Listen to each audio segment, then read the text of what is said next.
Hey folks, this is Jake Davis with an on-the-fly review for you, and today I'm talking about The Unholy, released last month from Sam Raimi's Ghost House Pictures.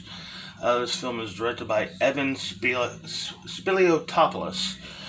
Oh boy, who this is his directorial debut, and he's been a writer in Hollywood for about 20 years, and he's previously written films like Brett Ratner and The Rock's Hercules film, Disney's 2017 Beauty and the Beast remake, and the 2019 Charlie's Angels reboot.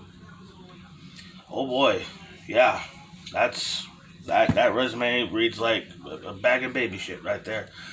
This movie stars Jeffrey Dean Morgan, Cricket Brown, William Sadler, and Carrie Elwes, so it has good actors. The whole setup here. Oh, and it's also based on the 1983 horror novel Shrine by James Herbert, which, by the way, Shrine would have been a much better title for this movie, especially that it was already an 80s horror movie starring Bing Cross called The Unholy. So get your own fucking title, you know what I mean? Whole setup here is James, Jeffrey Dean Morgan is a low-life journalist who's in the small Massachusetts town. He gets a call up there, ends up being a false alarm, and basically just looking for anything. So, basically comes across this girl who's supposed to be deaf and mute, and she's like talking in tongues at the base of this burned white tree. And she claims she's heard the voice of the Virgin Mother. This tree is like a stone's throw away from a Catholic church, and just ends up becoming this big national attraction thing. Basically, there's even talk of it becoming like a new shrine. Like there's other shrines all over the world that people claim they saw the Virgin Mary, and people go there every year to worship at it. Catholics are weird.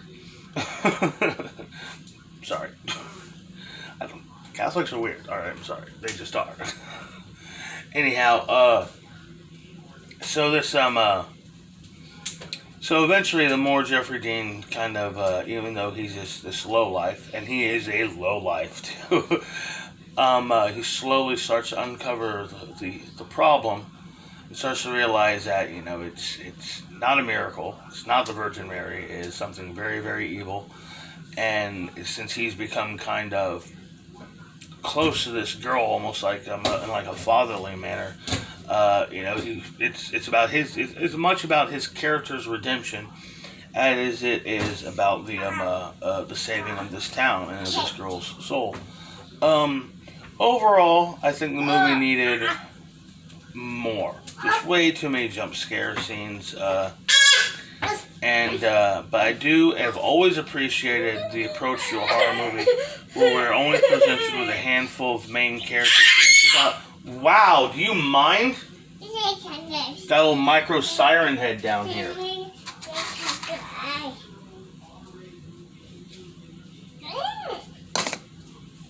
Jerk.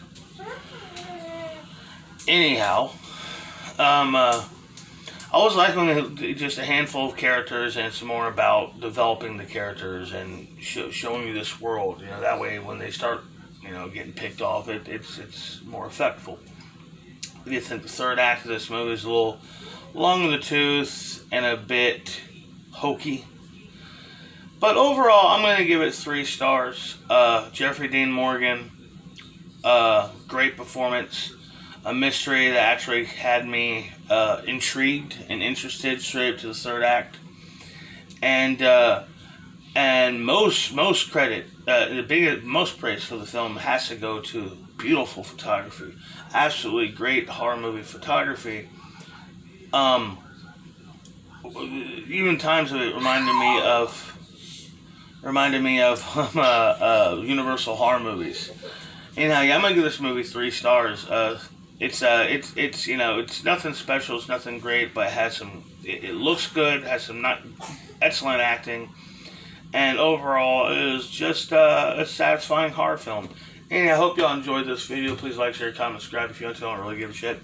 I'm gonna go strangle my kids. I'm Jake Davis, and I'll catch you on the fly.